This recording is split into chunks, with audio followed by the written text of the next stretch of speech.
Hi guys, it's Frankie from Frankie Tech.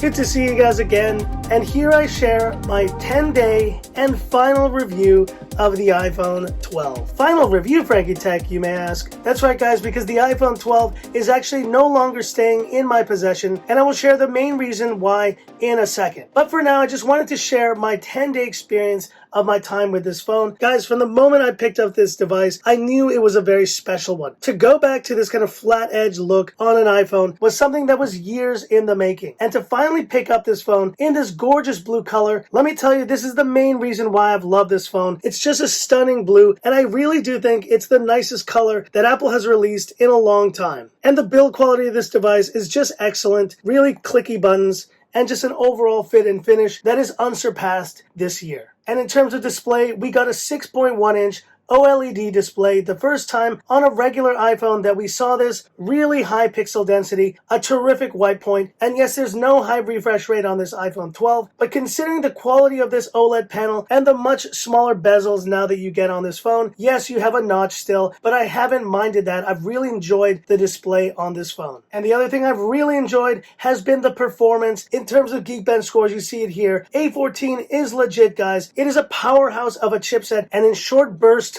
type of workloads, it does a terrific job. It's only when you start really kind of pushing this chipset, though, I think the limitations of the size of this iPhone 12 and also Apple's focus to keep performance and temperatures down on their phones means that this phone does throttle significantly more than you would expect. And while loading games can be a really quick experience, easily one of the fastest ways to load a game like this, Genshin Impact. I've been enjoying this game, it's been a lot of fun, but the reality is, guys, once you're playing this game at the highest settings, you definitely will notice these types of frame drops. But you see with the dropped frames that I'm talking about, and in certain parts of the gameplay, it really does affect the playability of something like a Genshin Impact on an iPhone 12. Now, I definitely don't game on my iPhones as much as I used to, but I do think this type of frame drop is a concern for a lot of you guys out there. It is something that I hope improves on the iPhone 12 Pro Max, but for now on this iPhone 12, it definitely is an issue. In terms of audio, the iPhone 12 has been terrific. Really great dual speakers on this device, and they have bettered most of the phones I've tested this year, and it's surprising, even with the smaller form factor, that I'm getting terrific sound that is up there with the best I've tested this year, like the Mi 10 Pro, like the Galaxy Z Fold 2,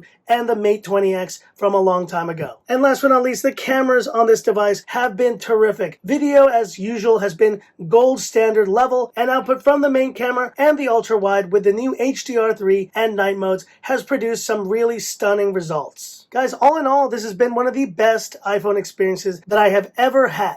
And yet there's one reason, and this is the big one, why I will not be keeping this iPhone 12 and will be moving to the 12 Pro Max next week. And that is battery life. Now, it's not to say the battery life is unusable on this iPhone 12, but it's just that from my experience of usage from the iPhone 11 Pro Max, which offered terrific battery life even after 1 year of use, this iPhone 12 is just not doing the job for me. And while yes, it can definitely give you some pretty respectable screen on times, like 5 or 6 hours, the reality is, given my workflow using iPhones and just how much of a power user I am, I need my iPhone to last an entire day of use. And while the 11 Pro Max was able to provide that, this iPhone 12 has now died not once, but twice on me before the end of the day. And while it will be good for, I think, most people, the reality is it's just not good enough for me. Now, to be honest, I've actually loved this form factor of the iPhone 12, and I think for most people, this will be a large enough display for all of your phone, social media,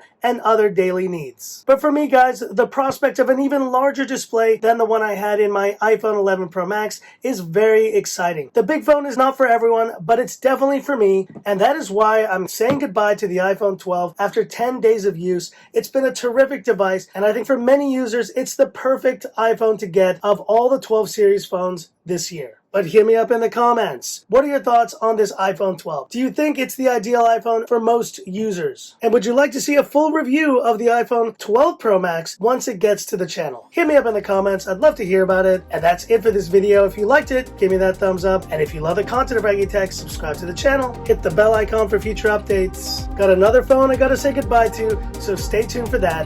And this is where I leave you by saying, this is Frankie Tech signing off. Have a good one.